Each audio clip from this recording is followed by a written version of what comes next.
Noodles যতভাবেই বানানো হোক, আমার একদম যে বেসিক নুডলস বানানো না, সেটাই আমার সবচেয়ে বেশি পছন্দের।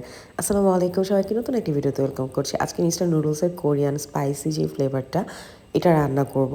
এখন তো নুডলস অনেকভাবে রান্না করা যায়, অনেক ইনগ্রিডিয়েন্টস দিয়ে, বাট আমার কেন জানি ওই যে আগের মতো আম্মু যেরকম রান্না করতো ডিম দিয়ে, টমেটো দিয়ে, ওইটাই ভালো লাগে। ভেজিটেবল থাকলে আরও ভালো লাগে, বাট না থাকলেও মজা লাগে, কারণ সবসময় ভেজিটেবল দিয়ে খাওয়া হতো না। নুডলসটাকে ভালো করে সেদ্ধ করে নিয়েছি। এটা সেদ্ধ হতে ম্যাগি নুডলসের থেকে একটু বেশি সময় লাগে, যেহেতু মোটা, তো একটু চেক চেক করে নেবেন আর কি। আর পানির মধ্যে আমি একটু সবসময় তেল দিয়ে নিই। তারপর হাঁড়িতে তেলের মধ্যে পেঁয়াজ, কাঁচামরিচ আর টমেটো দিয়ে দিয়েছিলাম। এগুলোকে একদম ভালো করে ভেজে তার মধ্যে ডিম দিয়ে দিলাম। 4টা নুডলস নিয়েছিলাম, এই জন্য 4টা ডিম দিলাম। তো ডিমগুলোকে ভালো করে স্ক্রাম্বল করে নিচ্ছি, একদম সুন্দর করে ভাজা ভাজা করে নিব।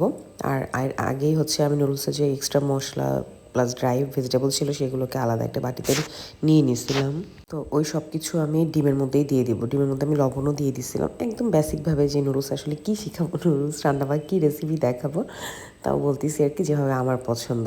তো ডিমের মধ্যে সবগুলো মশলা দিয়ে ভালো করে নেড়ে চেড়ে নিলাম, ভেজে নিলাম। তারপরে যে নুডলসগুলো দিলাম। এটা মোটা হওয়ার কারণে আমার খেতে অনেক বেশি ভালো লাগে।